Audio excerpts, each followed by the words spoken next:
Hey, what's up mga bro? Game 2 sa pagitan ng Orlando Magic at Cleveland Cavaliers. Donovan Mitchell versus Paolo Banchero. Magang naka-burst blood ang Cavs kahapon, kaya naman susubukan ng Magic na dumabla sa Cavs ngayong araw. Pero, baka naman pwede kang mag-subscribe sa aking channel na medyo malamya.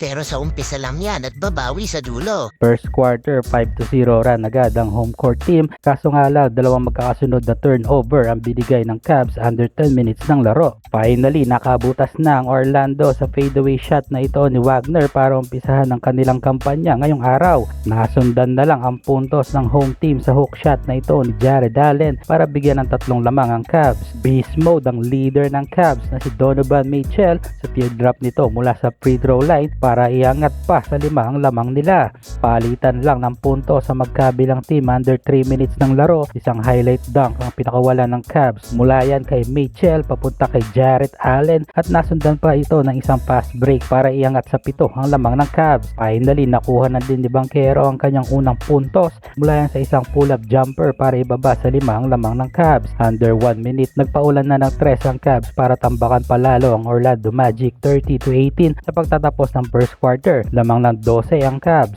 Second quarter, 3 agad ang bungad ng Orlando para umpisahan ng quarter sa mainit nitong shooting. 40-0 run ang binigay ng Cavs para bumaba ang lamang nito sa 9 under 10 minutes ng laban. Maagang timeout mula sa Cavs under 9 minutes ng laro para patayin ang momentum ng Magic dahil yan sa layup ng veteranong si Joe Ingles at maibaba nila ang lamang sa 5. Under 3 minutes ng laban, hindi pa rin matapyas ng Magic ang lamang ng Cavs. Buti na lang at pumapasok ang mga tres nito para kahit papano ay makadikit sila sa home team. Mainit din sa tres ang dating Miami Heat shooter na si Max Strus para bigyan ng 14 points na lamang ang Cavs under 2 minutes ng laro. 44-56 lamang pa din ang Cavs ng 12 para tapusin ang first half. Pagpasok ng third quarter, 3 agad ang banat ng Cavs para palubuhin ang lamang sa 19 sa pag-umpisa ng quarter. Under 4 minutes ng laban, lobo sa 16 ang lamang ng Cavs na parang nagmukha lang regular season dahil sa laki ng lamang. Under 1 minute, nasa 15 ang lamang ng Cavs sa tatapos ang third quarter, 80-65. Fourth and final quarter, hindi na nagawang makadikit ng Magic at natapos ang laban. Panalo ang Cavs 96-86